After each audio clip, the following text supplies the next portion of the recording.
بھارت اور چین کے درمیان نیا تناؤ پیدا ہوا ہے اور چین کا نے یہ دعویٰ کیا ہے کہ لداخ کے 1000 میٹر کے علاقے پہ جو علاقہ ہے اس پر بھارت کا قبضہ ہے، جبکہ چینی وزارت خارجہ نے اس بات کی تردید کی ہے۔ تناؤ کیوں پیدا ہوا تازہ؟ اور یہ صاحب بار بار یہ خبریں آ رہی ہیں کہ چین اور بھارت کے درمیان لداخ کی سائٹ کے اوپر جو ہے معاملہ چل رہے ہیں، چین نے بھی اپنا فوجی ساز و سامان وہاں پہنچایا ہے، کوئی بڑی جنگ لڑنے کی تیاری ہو رہی؟ دیکھیں اس پہ بہت تفصیل سے ذکر کر چکے ہوئے ہیں کہ لیٹ ہو گئی جنگ؟ نہیں، لیٹ نہیں ہوئی۔ اچھا، وہ اصل مسئلہ یہ ہے کہ جس دن آپ اپنی فائنل اس پہ چائنا نکلے گا نا، اسی دن انہوں نے پھر دوبارہ جنگ شروع کرنی ہے۔ اور مسئلہ سر یہ ہے کہ فزیکلی صرف ایک ہی راستہ ہے سی پیک کو روکنے کا، اور وہ ہے پینگونگ لیک۔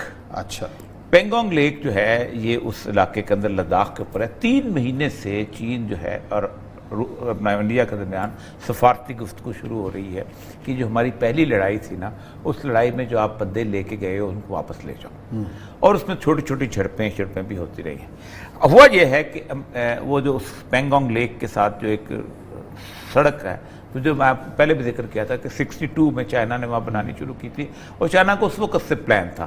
آپ کو یاد ہے کہ گوادر کو نیا ایشو نہیں ہے چائنا کے لیے، بہت پرانا ہے، اور گوادر صرف چین کا مسئلہ نہیں ہے، گوادر جو ہے یہ روس کا بھی مسئلہ تھا۔ صحیح ہے، گرم پانی تک آنے کے لیے کراچی کو نہیں لیتے تھے، گوادر کو لیتے تھے، کیونکہ Gwadar more near to the market place.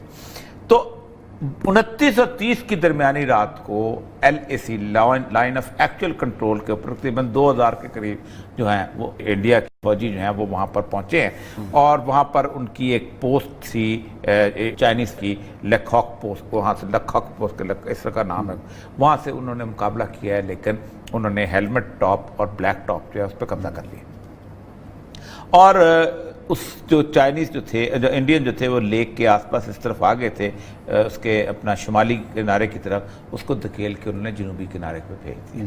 اب اس وقت لیک کے ایک طرف چائنیز بیٹھے ہوئے ہیں اور دوسری طرف اس طرف۔ اس کا فائدہ یہ ہوتا ہے کہ جب آپ لیک کے اس طرف بیٹھے ہوں تو یہ بیچ کا پورا علاقہ جو کہ یہ جو ہے خنجراب سے آگے سڑک جو جاتی ہے وہ سیف ہو جاتا ہے، کیونکہ اگر آپ لیک کے اس طرف ہوں تو گولا آئے گا تو اس طرف بھی گرے گا تو آپ کی ٹریفک جو ڈسٹرب ہو جائے گی۔ یہ جو کوشش ہے یہ زمین کے اوپر ان کو انٹینگل کرنے کی کوشش ہے۔ چائنا دوسری طرف سے سلگری میں، اور انہوں نے نیپال کو بھی اٹھایا ہوا ہے۔ صحیح، ہم کسی نہ کسی وار کے اندر تقریباً انٹر ہو چکے ہوئے ہیں سر، یہ پاکستان کو اندازہ ہے، کیونکہ چائنا کے لیے اب انڈیا کے ساتھ مقابلہ کرنا اب آسان نہیں ہے، اس لیے کہ اس وقت بھی آج تک مطلب گزشتہ اگر 100 سال کی تاریخ دیکھیں تو سب سے بڑی جو فوج ہے وہ بیسیکلی روس کی رہی ہے۔ 9 لاکھ فوج نہ امریکہ کی کبھی رہی ہے نہ کسی اور کی رہی ہے، اور اس کے بعد جو فوج تھی وہ چین کی تھی۔ اب اس وقت چین اور انڈیا کی افواج جو ہیں یہ دنیا کی 2 بڑی طاقتور اور اس طرح کی فوجیں بن چکی ہوئی ہیں۔ مسلمانوں کے ساتھ تو آپ لڑ لیں گے، کیا ہم نے جناب ہندوتوا کو تقسیم کیا ہوا ہے، ہم نے شیو کی سرزمین خراب کی ہوئی ہے، ہم نے ان کے دیوتاؤں کی سرزمین کو تقسیم کیا ہوا ہے، ہم نے ان کی دھرتی ماتا کے ٹکڑے کیے۔ چین نے تمہارے کون سے ٹکڑے کیے ہوئے ہیں؟ تو چین میں کون سا پنڈت ہے جو کھڑا، چین کے خلاف کون سا پنڈت کھڑا ہوگا، اور کون مودی کو کہے گا؟ اور چین میں کون سا تم نے وہاں جا کے شیو کا مندر ہے جس کو قبضہ کرنا ہے؟ پاکستان میں تو کہہ گئے جی کٹاس راج ہے، وہاں لڑو فلانا ہے، سندھ بھی ہمارا تھا، یہ بھی تھا، اور حالت یہ ہے کہ وہ جو کیا ہے، وہ جو ان کا ترانہ ہے جس میں سندھ مراٹھا والا جو آتا ہے، سندھ کا لفظ شامل ہے۔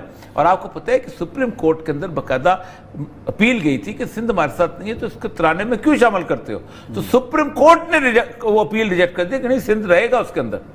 صحیح، یعنی جس قوم کا وہ ترانے کے اندر وہ یعنی پاکستان کے حصے شامل ہوں، آپ خود سوچیں وہ کیا جب بندے ماترم کے ساتھ جو ترانہ آتا۔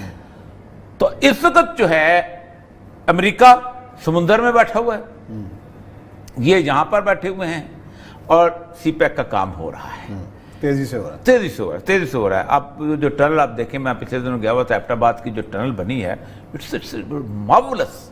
آپ سوچ نہیں سکتے کہ وہ اتنی لمبی 3-4 کلومیٹر کی وہ ٹنل ہے، اس کے اندر وہ باقاعدہ وینٹیلیٹرز، پنکھے اور سارا کچھ ہوائیں، اور لگتا ہی نہیں کہ یہاں کی کلاس کا کام ہو، ہائی کلاس کا کام ہے جو مانسرے کو نکلتی ہے۔ یہ جس وقت اگر کمپلیٹ ہو گئی، اور سب سے بڑی بات جو عقیل کریم ڈیڈی ابھی کہہ رہے تھے کہ ریلوے لائن جب کمپلیٹ ہوگی نا،